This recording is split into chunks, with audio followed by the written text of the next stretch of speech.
So, are you out the door yet? Are the trials over? Well, they are probably for about 80% of kids doing the HSC in this state, and next week is let's get those results. So, how did the trials go? Just a couple of things to think about, and I always think it's a good idea to think how the trials actually did go, because remember, they are called trials and they're a pointer to the way that you need to improve for the HSC itself. Now, with 8 weeks to go, this is certainly the time to kick in. So I think you probably need to reflect on how was the time management? What was the quote techniques like? Did you manage to use plenty of quotes and techniques? How good were you on the question? All those things are things you've got to be thinking about in the time to come. But probably today's video is more about this. A lot of kids at this particular time in the HSC, and realising that you've been at it for quite some time now, start to lose interest, motivation, energy, all those sorts of things. And there's a sort of a sense at school that things are beginning to wind down. But as I often say, think about the trials as being selected to represent Australia. Think about the HSC as Beijing, the Olympics, where it really makes a difference. And that's probably the way you need to look at this particular stage. I'm building to this particular peak. So where to from here? You've got 8 weeks to go. In my time, in my sense, I think it's very important to realise that you can make an awful lot of difference. The history of students at Interactive English suggests that results can in actual fact improve by up to 25%.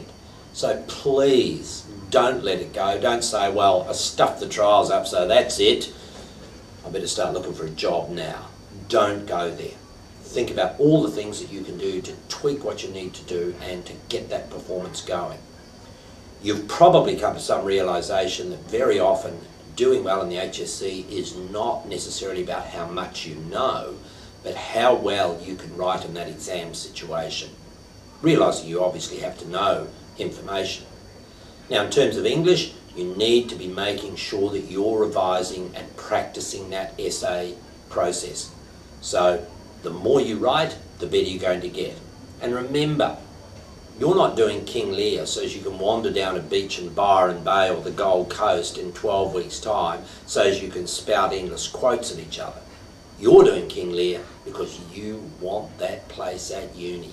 And at this stage, you should be telling yourself you want it bad. You really want it because of all the opportunities that open up to you. I often have the pleasure of running into students who I have previously tutored at our offices in Bondi Junction, and I get a tremendous amount of pleasure out of finding out where they've got to. Kids who have completed their degrees, they're 22, 23, they're on the way to Europe, they've just come back from Europe, they're doing this, they're doing that, and they're genuinely excited about the work prospects. Remember, you want an education, so as you don't spend your life living for 2 days of the weekend, you've got such a fantastic and engaging job that every single day of your life presents fantastic challenges. And that's why you're doing the HSC. Can I finish on this? Mahatma Gandhi said this: our future depends on what we do in the present. So dig in and go for it. See you next time.